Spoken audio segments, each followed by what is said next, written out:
ദൈവത്തിൻ്റെ ധന്യമായ തിരുനാമം അനുഗ്രഹീതമായ നിമിഷം വാഴ്ത്തപ്പെടുമാറാകട്ടെ. എന്നെ സ്നേഹിക്കുന്ന, ഞാൻ സ്നേഹിക്കുന്ന എൻ്റെ എല്ലാ പ്രിയപ്പെട്ടവർക്കും കർത്താവായ യേശുക്രിസ്തുവിൻ്റെ നിസ്തുല്യമായ നാമത്തിൽ സ്നേഹവും വന്ദനവും അറിയിക്കുകയാണ്. ഈ പ്രഭാതത്തിൽ മോർണിംഗ് പ്രെയറിലേക്ക് എല്ലാ പ്രിയപ്പെട്ടവരെയും ഹാർദവമായി ഞാൻ സ്വാഗതം ചെയ്യുകയാണ്. സർവശക്തനായ ദൈവത്തിൻ്റെ എല്ലാ അനുഗ്രഹങ്ങളും, എല്ലാ സാന്നിധ്യവും, എല്ലാ കൃപകളും ഈ പ്രഭാതത്തിൽ എന്നെ കേൾക്കുന്ന എല്ലാ പ്രിയപ്പെട്ടവരുടെയും ജീവിതത്തിൽ ഉണ്ടാകട്ടെ എന്ന് ആത്മാർത്ഥമായി ഞാൻ ദൈവത്തോട് പ്രാർത്ഥിക്കുന്നു. ഓരോ പ്രഭാതവും ഓരോ തുടക്കങ്ങളായിട്ട് വേണം നമ്മൾ മനസ്സിലാക്കുവാനായിട്ട്. ചെറിയ തുടക്കങ്ങളെ ആദരിക്കുന്നൊരു ദൈവമാണ് നമ്മുടെ ദൈവം. ഓരോ തുടക്കങ്ങളും നാളെ എന്തായിത്തീരും എന്ന് നമുക്കാർക്കും പറയുവാൻ കഴിയത്തില്ല.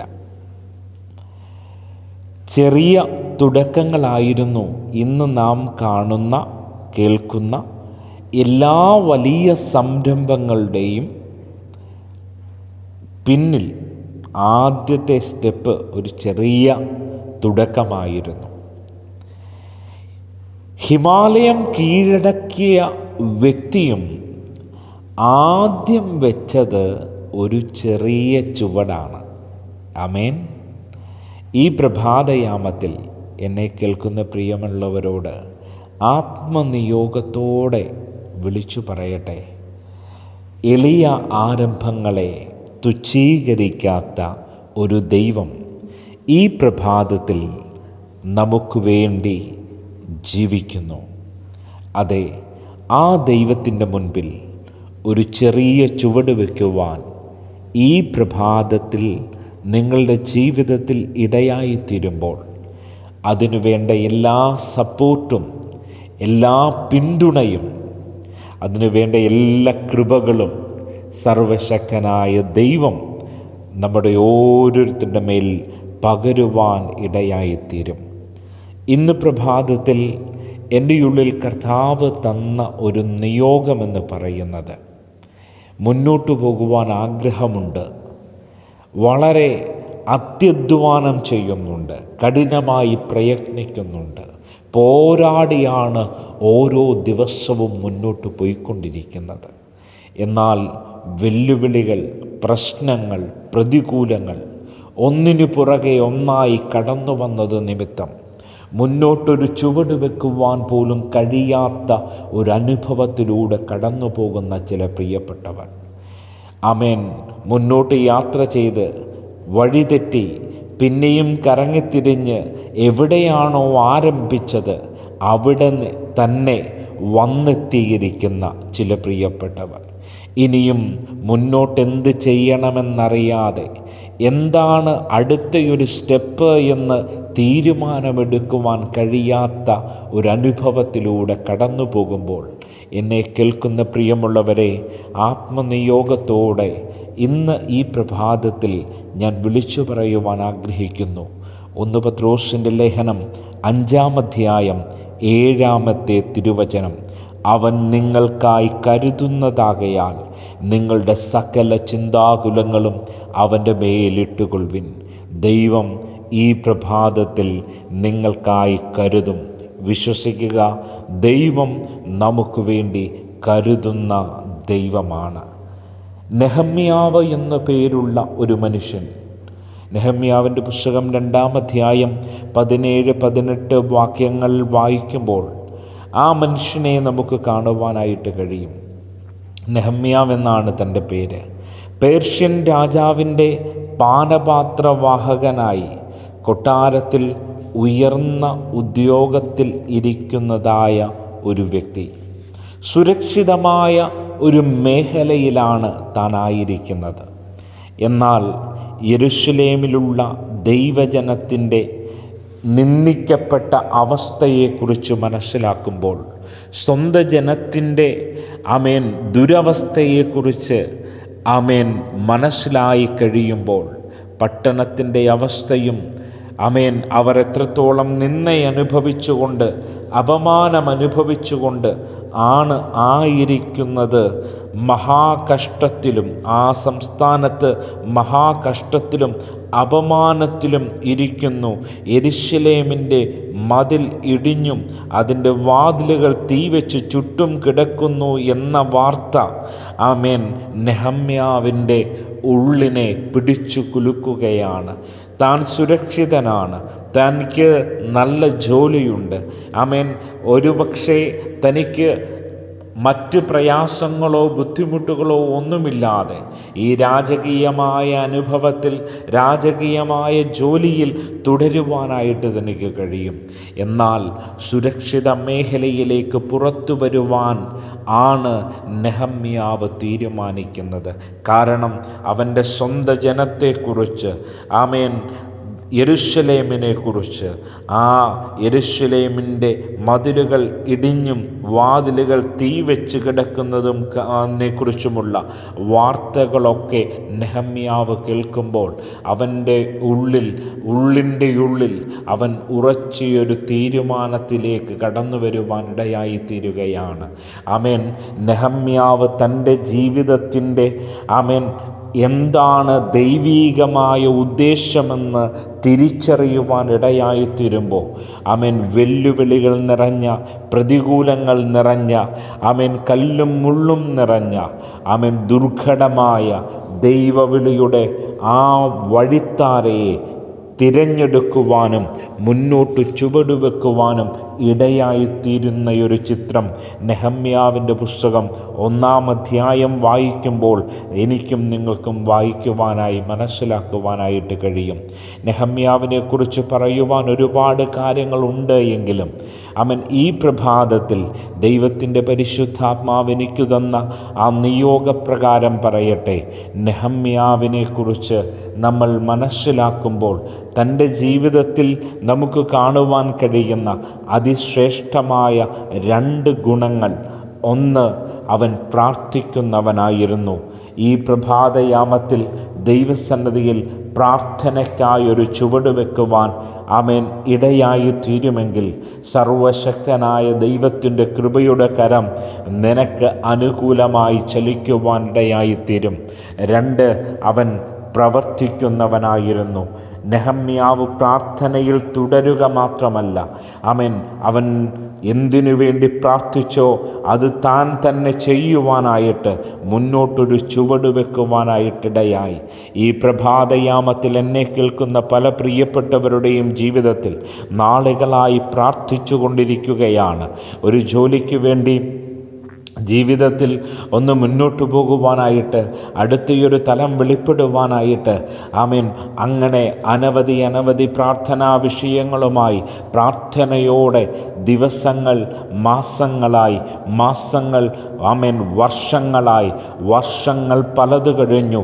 ഇനിയും ദൈവത്തിൻ്റെ സന്നിധിയിൽ പ്രാർത്ഥിക്കുന്ന വിഷയങ്ങൾക്ക് പലതിനും ആമേൻ മറുപടികൾ ഇല്ലാതിരിക്കുന്ന അവസ്ഥയിലൂടെ കടന്നു പോകുന്ന പ്രിയപ്പെട്ടവർ, എന്നെ കേൾക്കുന്ന പ്രിയമുള്ളവരെ, നെഹമ്യാവ് നമ്മെ പഠിപ്പിക്കുന്ന ഒരു പാഠമുണ്ട്. പ്രാർത്ഥിക്കുക മാത്രമല്ല, പ്രാർത്ഥനയ്ക്കകത്ത് വിശ്വാസമുണ്ട്. വിശ്വാസത്തിന് ഒരു അനുസരണമുണ്ട്. വിശ്വാസത്തിന് ദൈവശബ്ദത്തെ തിരിച്ചറിയുവാൻ കഴിയും. ദൈവശബ്ദത്തിന് ചുവടുവെക്കുമ്പോൾ അവിടെ ആമേൻ ഒരു പ്രവൃത്തിയുണ്ട്, പ്രവർത്തനമുണ്ട്. വിശ്വാസത്തിൻ്റെ ചുവടുകൾ ഈ ദിവസങ്ങളിൽ മുന്നോട്ട് വെക്കുവാൻ ഇടയായി തീരുമ്പോഴാണ് അസാധാരണമായ ദൈവപ്രവൃത്തികൾ നിൻ്റെ ജീവിതത്തിൽ സംഭവിക്കുവാനായിട്ട് തുടങ്ങുന്നത്. എന്നെ കേൾക്കുന്ന പ്രിയമുള്ളവരെ, ആത്മനിയോഗത്തോടെ വിളിച്ചു പറയാം, ഈ പ്രഭാതയാമത്തിൽ പ്രാർത്ഥനയിൽ മാത്രം ഉറ്റിരിക്കുവാനായിട്ടല്ല, പ്രാർത്ഥിച്ച് ദൈവികമായ നിയോഗമേറ്റെടുത്ത് മുന്നോട്ട് ചുവടുവെക്കുവാനിടയാകുമ്പോഴാണ് ദൈവത്തിൻ്റെ മറുപടി, ദൈവത്തിൻ്റെ ഇടപെടൽ, ദൈവത്തിൻ്റെ കരുതൽ നമ്മുടെ ജീവിതത്തിൽ വെളിപ്പെടുവാനിടയാകുന്നത്. മനസ്സിലാക്കുവാനായി ആമേൻ ഒരു ചെറിയ ഉദാഹരണം പറയാം.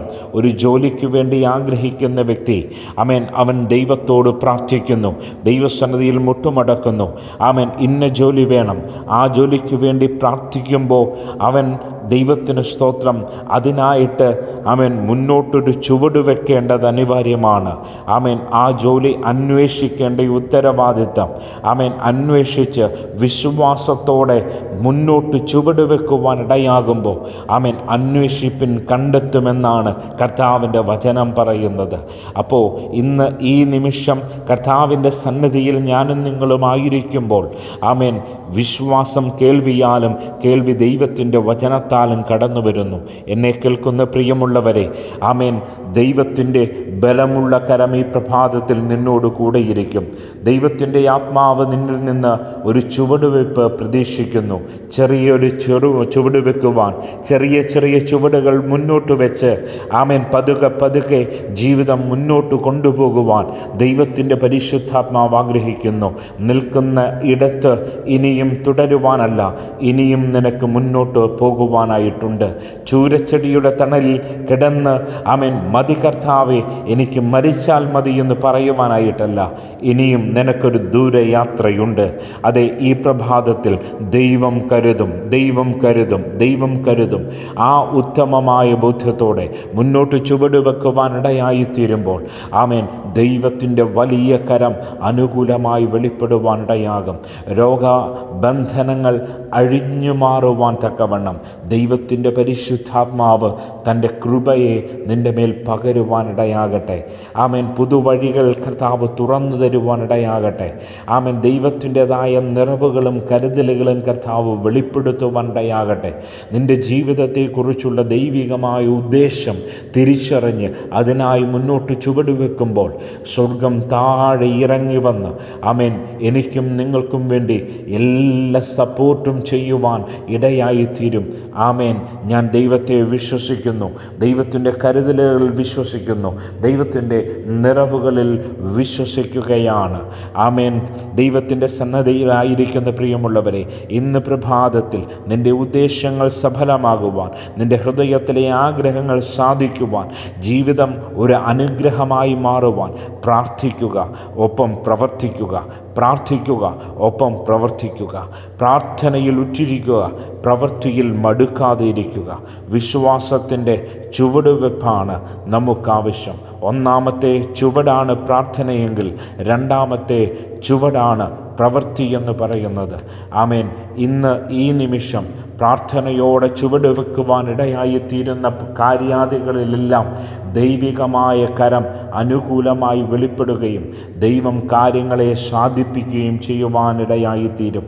നെഹമ്യാവിൻ്റെ പുസ്തകം 2-ാം അധ്യായം അതിൻ്റെ 20-ാമത്തെ തിരുവചനം ഇങ്ങനെയാണ് പറയുന്നത്: സ്വർഗത്തിലെ ദൈവം ഞങ്ങൾക്ക് കാര്യം സാധിപ്പിക്കും, ആകയാൽ അവൻ്റെ ദാസന്മാരായ ഞങ്ങൾ എഴുന്നേറ്റ് പണിയും.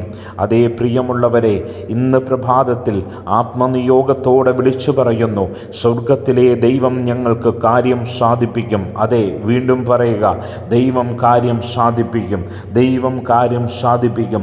സ്വർഗത്തിലെ ദൈവം ഇന്ന് ഞങ്ങൾക്ക് കാര്യം സാധിപ്പിക്കും. ആകയാൽ അവൻ്റെ ദാസന്മാരായ ഞങ്ങൾ എഴുന്നേറ്റ് പണിയും. സുരക്ഷിത മേഖലയിൽ നിന്ന് സുരക്ഷിതമല്ലാത്ത ദുർഘടങ്ങൾ നിറഞ്ഞ, വെല്ലുവിളികൾ നിറഞ്ഞ വഴിത്താരകളിലൂടെ യാത്ര ചെയ്യേണ്ടി വന്നാലും ദൈവം നിനക്ക് അനുകൂലമാ. അവൻ കാര്യം സാധിപ്പിക്കുന്നവനാ. ഈ പ്രഭാതത്തിൽ ചിലരോട് ആത്മനിയോഗത്തോടെ വിളിച്ചു പറയുന്നു, ദൈവം കാര്യം സാധിപ്പിക്കും കേട്ടോ.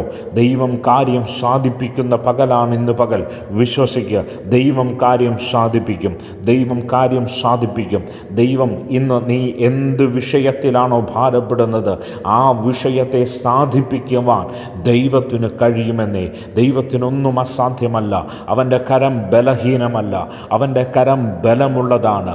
ആ കൃപയുടെ കരം ഇന്ന് ഈ നിമിഷം അനുകൂലമായി ചലിച്ചാൽ ഏത് പ്രതികൂലവും അഴിഞ്ഞു മാറും, ഏത് പ്രതിസന്ധിയും മാറ്റമുളവാകും. ദൈവത്തിൻ്റെ കരം അനുകൂലമായി വെളിപ്പെട്ട ബന്ധപ്പെട്ടാൽ അവിടെ അസാധ്യങ്ങൾ സാധ്യമായി തീരും. ദൈവിക കരുതലുകൾ വെളിപ്പെടും. അവൻ്റെ ബലമുള്ള കൈക്കീഴെ താണിരിക്കുവാൻ ഈ പ്രഭാതത്തിലിടയാകട്ടെ.